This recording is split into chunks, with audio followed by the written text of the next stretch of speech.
धाकड़ खबर बेखौफसुमा बेबाक अंदाज। धाकड़ खबर के न्यूज़ में आपके साथ हूं अकरम रईस खान। इजराइल और फिलिस्तीन के बीच शुरू हुई ताज़ा जंग को लेकर उत्तर प्रदेश के अलीगढ़ जिले में स्थित AMU यानी अलीगढ़ मुस्लिम यूनिवर्सिटी के छात्रों ने फिलिस्तीन के समर्थन में धरना प्रदर्शन किया, नारेबाजी क्या की कि भोपू मीडिया और उसके दलाल चाटुकार दंगाई, बल्कि अब तो ईमानदार होने के साथ साथ संस्कारी बन चुके पत्रकारों ने उन छात्रों को देश विरोधी साबित करना शुरू कर दिया।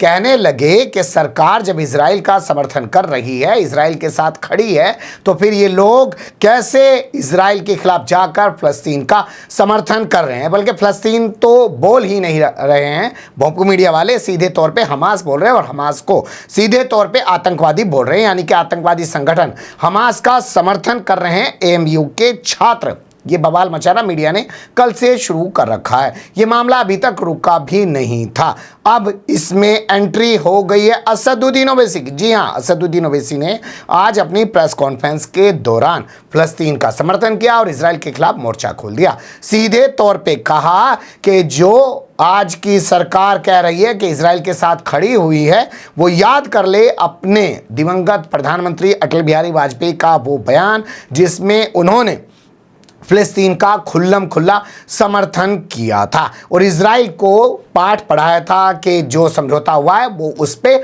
कायम रहे। असदुद्दीन ओवैसी यहीं नहीं रुके, उन्होंने आगे कहा कि पिछले कुछ सालों के दौरान 33,000 से ज़्यादा फिलिस्तीनी बच्चों को मौत के घाट उतार चुका है इजराइल। उन्होंने कहा कि जो अमेरिका यूक्रेन के साथ जाकर खड़ा हो गया रूस के खिलाफ और कहने लगा कि हम यूक्रेन को बचाएंगे, लगता है वो गोरी चमड़ी से ज़्यादा प्यार करता है, वरना तो इजराइल के खिलाफ अमेरिका को फिलिस्तीन के साथ खड़ा होना चाहिए था। क्या क्या कहा है असदुद्दीन ओवैसी ने और क्या क्या बवाल मच रहा है असदुद्दीन ओवैसी के बयान के सामने आने के बाद, पहले असदुद्दीन ओवैसी को सुन लीजिए, फिर उनसे रूबरू कराऊंगा। एक और बहुत बड़ा इश्यू है सर, ग्लोबल इश्यू है पैलेस्टाइन और जो इजराइल के बीच में हो रहा है, उसको आप कैसे देखते हैं? अब देखिए, इसको चुनाव से आप मुद्दा बना रहे हैं, उसको लगता है मुझे आप नहीं, आप चुनाव का उसको मुद्दा बनाना चाह रहे हैं। आप भी हंस रहे हैं क्या तो वाकई में मुद्दा है? नहीं, अब आप चुनाव का मुद्दा बना रहे हैं, मगर आप लोगों की जानकारी के लिए, जैसे उर्दू में कहते हैं ना कि आपके हाफिजे को, मेमोरी को ताज़ा करने के लिए कहना चाहूँगा कि आप लोग को चाहिए कि बीजेपी के एक बहुत बड़े नेता जो आज इस दुनिया में नहीं है, जो इस देश के प्रधानमंत्री थे, जिनका वीडियो बड़ा वायरल हो रहा है, उनके भाषण को सुन लीजिए आप। उन्होंने फलस्तीन के बारे में क्या कहा था कि अरबों की ज़मीन पर कब्जा कर लिया गया है। और दूसरी बात यह है कि भारत में हमने एक पोस्ट स्टैम्प निकाला था, सॉलिडेरिटी विद पैलेस्टाइन, वो भी आजकल देख रहे हैं आप लोग। हमारी शुरू से पॉलिसी फलस्तीनियों की तायीद में रही है। इसमें शिफ्ट आया जब कांग्रेस की सरकार थी, उसमें एक शिफ्ट आया। तो ये एक, और फिर पांचवी बात यह है कि ओस्लो एग्रीमेंट हुआ और ओस्लो एग्रीमेंट में कहा गया था कि वेस्ट बैंक और गाजा में इंडिपेंडेंट पैलेस्टीनियन कंट्री बनाया जाएगा। 5 साल जाके 30 साल हो गए। तो इसकी जिम्मेदारी ओस्लो एग्रीमेंट की सब पर थी, USA पे थी, यूके पर थी, यूरोपियन नेशंस पर थी। तो 5 साल जाके 30 साल हो गए आज आप। और आपको ये समझना चाहिए कि जो इलीगल सेटलमेंट्स बनाए जा रहे हैं वहां पर ओस्लो एकॉर्ड के खिलाफ, जेनिन रेफ्यूजी कैंप में जाकर आप उनको मारा और पीटा जाता है। ये बात दुनिया जानती है कि वहां पर मस्जिद अक्सा है, बैतुल मुक़द्दस है। ये सब इंपॉर्टेंट चीजें हैं। आपको, दुनिया को ये भी समझना चाहिए कि गाजा की जो स्ट्रिप है, आपने तो 16 साल से ब्लॉकेट करके रखा इजराइल ने वहां पर उसको। 16 ईयर्स से ब्लॉकेट है, ओपन एयर प्रिजन है वो। क्या है बताइए अब आप उसका। एक उसका रास्ता था दारुल बला में, आपने पेरीमीटर लगा दिया। 2005 में रास्ता बंद कर दिया आपने। इजराइल ने गाजा एयरपोर्ट को 2001 में बर्बाद कर दिया। करीम अबू सालम एक इलाका है, आपने 2008 में इजराइल ने बंद कर दिया। हाँ, फिर आपका गाजा सिटी का 2010 में आपने उसको बंद कर दिया। बेत हनोन में सिर्फ उन्हीं लोगों को क्रॉस करने दिया जाता है जिसके पास इजरायली का इशूड परमिट्स है। राफा जो इजिप्ट में आता है रास्ता, उसमें स्पोरेडिकली कभी भी खोल दिया जाता है। हजारों बच्चों को जो फॉरेन स्टडीज का वीजा मिलता, जाने नहीं दिया जाता उन लोगों को पढ़ने के लिए। ओपन एयर प्रिजन बना के रख दिया आपने गाजा और वेस्ट बैंक को, और फिर आप बोल रहे हैं कि ये क्या हो रहा है। वायलेंस, अप्रेसर कौन है वहां पर? अप्रेसर इजराइल है, अप्रेस कौन है? फलस्तीनी है। वायलेंस कोई भी करो हम उसको कंडेम करते हैं, चाहे कोई ऑर्गेनाइजेशन करो या फिर इजरायली गवर्नमेंट करो। और आप एक बात समझिए, 90 साल से फलस्तीनियों को दबाया जा रहा है। यूक्रेन में रशिया हमला करता है तो पूरे पहुंच गए। ये कौन सी मोहब्बत है? गोरी चमड़ी से मोहब्बत है और ब्राउन चमड़ी से मोहब्बत नहीं है क्या आप लोगों को? नहीं, सुनिए, यूक्रेन में हमला रशिया ने किया, आप वहां पर पहुंच गए। ये 90 साल से ये लोग हैं भाई। महात्मा गांधी ने क्या कहा था इन लोगों के बारे में, वो भी देख लीजिए आप। तो इस पर इतना ही हमको बोलना है। मुद्दा चुनाव का है, उसको लिमिटेड रखिए। सर 1000 लोग मारे गए इसराइल, और आप कंडेम भी कर रहे हैं, और 500 टेररिस्ट मारे गए, बल्कि इसराइल डिफेंस फोर्स का ये कर रहा है। उसमें 200 तक, मतलब करीबन रिपोर्ट्स के मुताबिक 200 तक सिविलियंस भी रह सकते हैं बोल के बोल रहे हैं। मगर सर ये क्लियरली वॉर बोल के बोल रहे हैं, तो इस पे आपका what do like to state, because they are calling it as open war, not an escalation. Prime Minister also said it's an act of terror. And also they have and then they also said something else.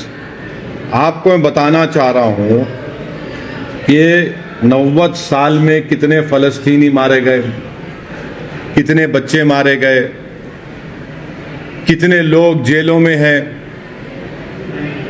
Oslo accord में आपको 5 साल में फलस्तीन को बनाना था, फलस्तीन country को बनाना था, 30 साल हो गए। ये सब चीजें हैं ना सामने आपके हैं। वायलेंस कोई भी करो हम कंडेम करते उसको, मगर यहां पर जो वायलेंस जो सबसे ज्यादा किया जा रहा है वो तो इजराइल की तरफ से हो रहा है। 90 साल से 90 साल से कैंप डेविड कितने मरतबा बताइए। वायलेंस के मानते नहीं, वायलेंस को कंडेम करते हैं। अरे भाई, आप जो गाजा वेस्ट बैंक को आप फलस्तीनी मुल्क क्यों नहीं करार देते आप? और आपको तो कोई जो उसमें क्या बोलते हैं उसको, कौन सा लाइन बोलते हैं, जो ग्रीन लाइन की बात नहीं हो रही। आप तो ग्रीन लाइन नहीं बोले, वो दूसरे इलाकों में क्यों नहीं कर रहे आप? विड्रॉ कर लेना सर। क्या विड्रॉ करें? आपको मालूम ही नहीं। आप बोल रहे इजराइल का प्राइम मिनिस्टर बोला कि छोड़ के चले जाओ, कहां जाएंगे? आप तो ओपन एयर जेल बना के रख दिए, 16 साल से ब्लॉकेट करके रख दिए गाजा को पूरा, किधर जाएंगे? ये सुनिए, 1.5 लाख पैलेस्टीनियन अब तक मारे गए, मारे भी गए, इंजर्ड भी हुए। 2008 से उन 1.5 लाख में 33,000 बच्चे थे। अब मारने वालों को टेररिस्ट बोलते क्यों नहीं आप लोग? फिर क्यों नहीं बोलते टेररिस्ट? आप 1.5 लाख या तो कत्ल कर दिए गए या फिर इंजर्ड है, और 2008 से 33,000 बच्चे मारे गए उसमें। अब कौन है टेररिस्ट में बताओ आप? आपका जो गाजा में है, आप गाजा के बाहर फैमिली विजिट नहीं कर सकते, अपना घर नहीं बना सकते, नौकरी नहीं मिलती, आप पानी में मच्छी नहीं पकड़ सकते, आप ट्रेड नहीं कर सकते गाजा के बाहर, आप निकल नहीं सकते। अगर आप सिविलियन को मारेंगे और तो वही ऑर्गेनाइजेशन को मजबूत कर रहे हैं आप। वायलेंस के हम कंडेम करते, वायलेंस नहीं होना चाहिए, मगर ये हकीकत को कौन बयान करेगा, कौन एक्सेप्ट करेगा? यूक्रेन में जो कुछ हो रहा है, तमाम बड़े बड़े ममालिक, सुपर पावर एकदम अपने मॉरल्स को दिखाते हैं। भाई ये 90 साल का मसला नहीं है क्या? क्या यूनाइटेड किंगडम ने क्रिएट नहीं किया इसको? अब बताइए, इन चीजों को देखिए। सर 1000 टन बॉम्ब अभी तक गिराया गया है, और 2000 म्यूनिशंस भी वहां पे गिराया गया है, और वो इजराइल डिफेंस फोर्स कह रहा है कि हम पीछे नहीं हटेंगे, हम डिफेंड करेंगे। हाँ नहीं, आप 90 साल से तो आप मार रहे हैं ना फलस्तीनियों को।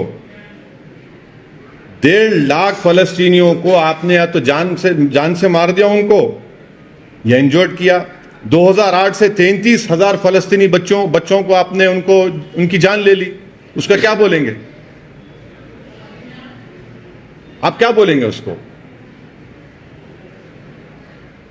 सर वायलेंस को हम कंडेम कर रहे हैं, ट्रैकर नहीं चलाना, समझे ना, ओवैसी के नाम से। सुन लिया आपने असदुद्दीन ओवैसी को। तो असदुद्दीन ओवैसी ने सीधे तौर पर बड़ा हमला बोला है इजराइल को लेकर और बहुत सारी चीज़ों का हवाला देते हुए बताया कि कैसे जो भाजपा की पूर्व सरकार थी, उसके जो प्रधानमंत्री हुआ करते थे अटल बिहारी वाजपेयी, वो अपना क्या नज़रिया रखते थे, और उससे पहले की जो कांग्रेस सरकार थी वो अपना क्या नज़रिया रखती थी, और आज की सरकार क्या अपना नज़रिया रख रही है, और असल में जो जुल्म है, जो ज़ाती है, वो कर कौन रहा है, इजराइल या फिलिस्तीन या फिर हमास। हालांकि अपने पूरी बातचीत के दौरान हमास का कोई जिक्र नहीं किया है। असदुद्दीन ओवैसी ने सिर्फ ये कहकर छोड़ दिया है कि कुछ संगठन, कुछ ऑर्गेनाइजेशन इस तरह से और खड़ी हो जाएंगे अगर ऐसे ही होता रहा तो। देखता दिलचस्प होगा कि पूरा मामला कहाँ जाके रुकता है, क्योंकि अभी तो एएमयू के छात्रों को ही निशाना बना रहा था मीडिया, अब उसमें ओवैसी की एंट्री हो गई है, महबूबा मुफ्ती की भी एंट्री हो चुकी है। फिलहाल के लिए यहीं रुकते हैं। बने रहिएगा धाकड़ खबर के साथ। कमेंट्स के रूप में आप लोग अपनी राय दे सकते हैं, खबर को लाइक कर सकते हैं, चैनल को सब्सक्राइब कर सकते हैं और ज़्यादा से ज़्यादा हमारी खबरों को शेयर कर सकते हैं। फिर ऐसे ही किसी सुलगते हुए या उलझते मुद्दे लेकर मैं आपके सामने हूँगा हाजिर। फिलहाल अभी मुझे दें इजाज़त।